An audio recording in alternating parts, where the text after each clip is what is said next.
Hello everyone, magandang araw sa inyo lahat. Ito si Mike Padua at nakituloy tayo sa pinaka-latest update. At ito po ay hindi po pagkaraniwang update, kundi special coverage po ito ng bagyong si Isang. Naging ganap na bagyo na po ito base sa Pag-asa at Japan Meteorological Agency.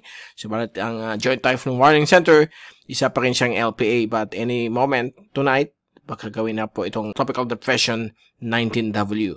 So ito po ay para sa ngayon na Biyernes, Agosto 22, 2025.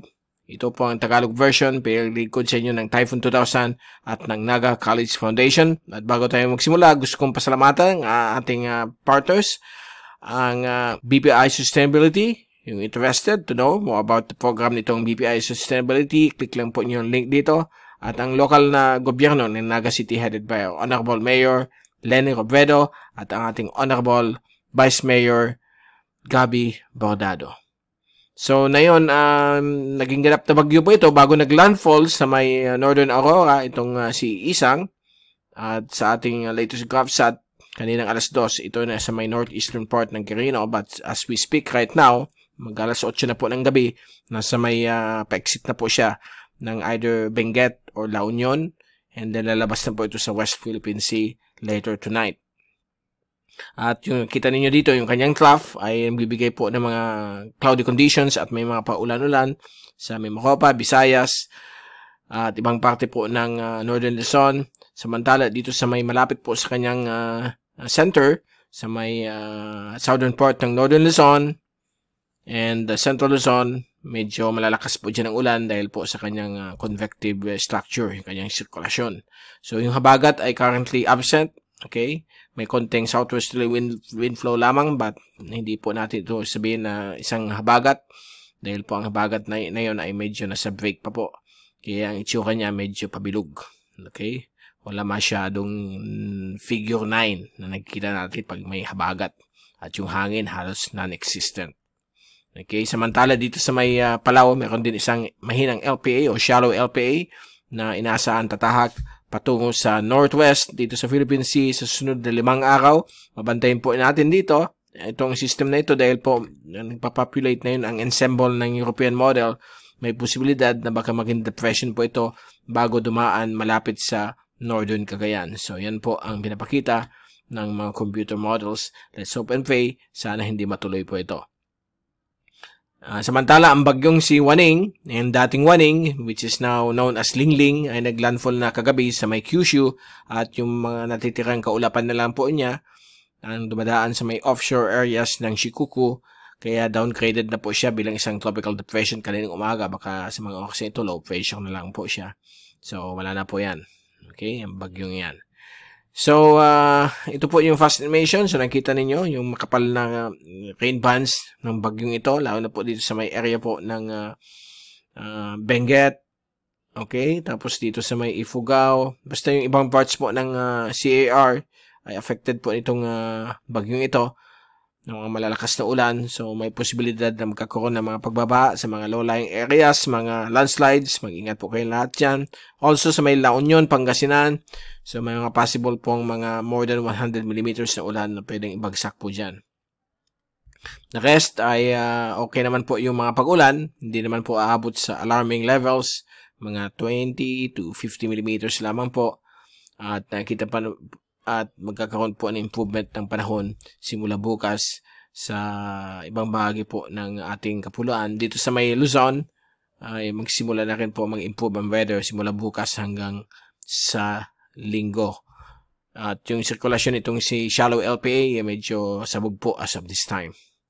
Sa ating zoom in satellite animation, so nakita po ninyo dyan ang makakapal na kaulapan dito sa may area po ng Baguio at CAR at inaasahan po itong lalong mag-intensify dito sa West Philippine Sea pag-exit niya dahil po mainit po ang karagatan at mababa po ang wind shear.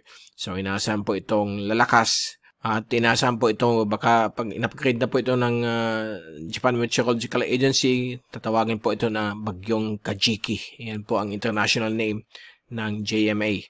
Okay, sila po nagpapangalan kapag naging tropical storm. Ang depression, wala silang pangalan, okay? Pag-asa lang po ang nagagawa niyan sa buong mundo. So, yan po ang pinapakita na yon nitong bagyong si Isang. Samantala, ito po yung radar shot mula sa iba't ibang radar stations ng Pag-asa mula sa cyclonicwx.com.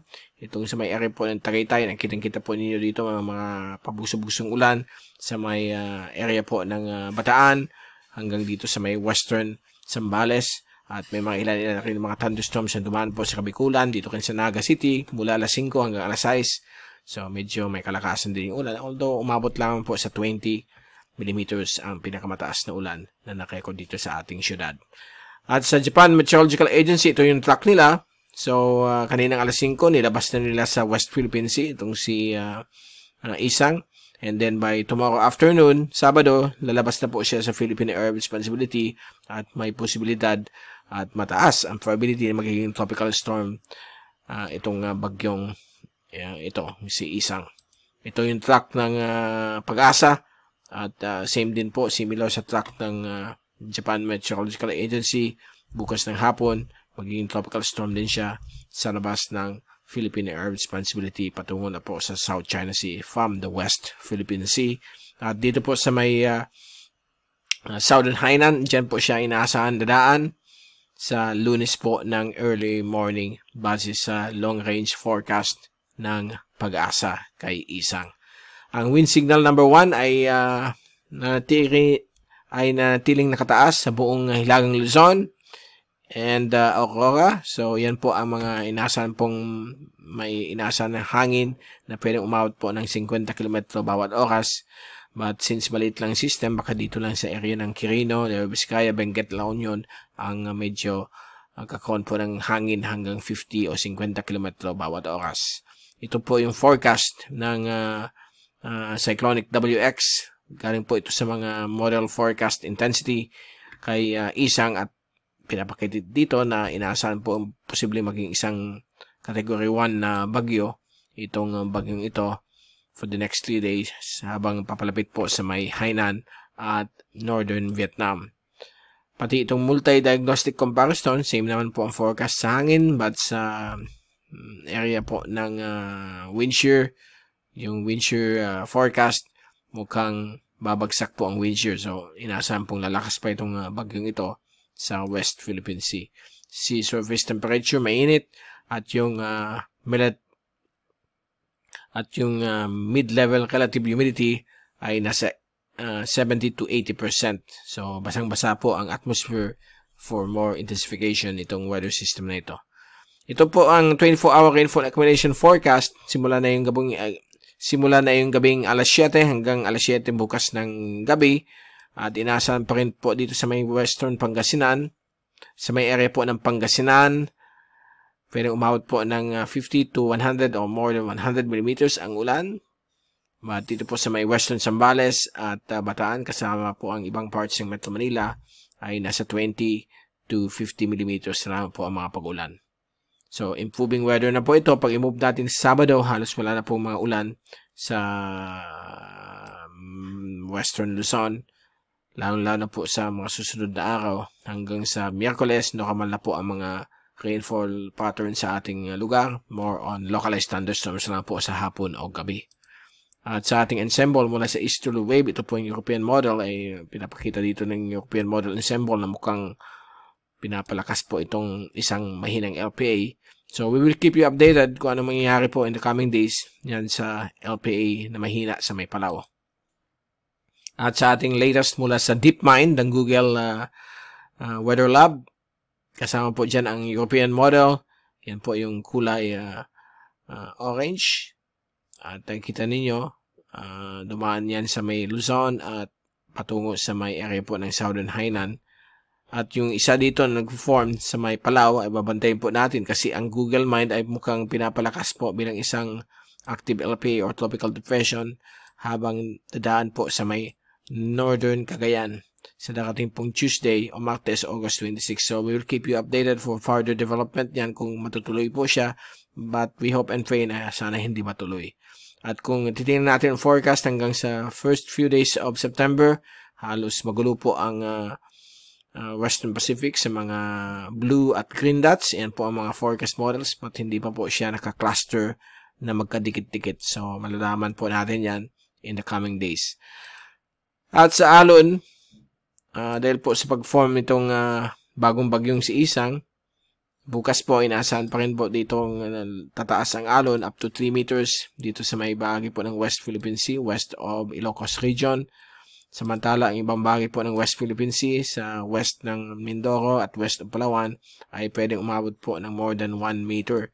So, light to moderate ang alon dito at mapanganib po sa mga maliliit na sasakyang pandagat. While pag-move natin ito hanggang sa Miyerkules for the next 5 days, patuloy pa rin na magiging light to moderate ang mga alon po dito. Pwedeng umabot po ng 2 meters ang wave heights at mapanganib po sa mga maliliit na sasakyang pangdagat.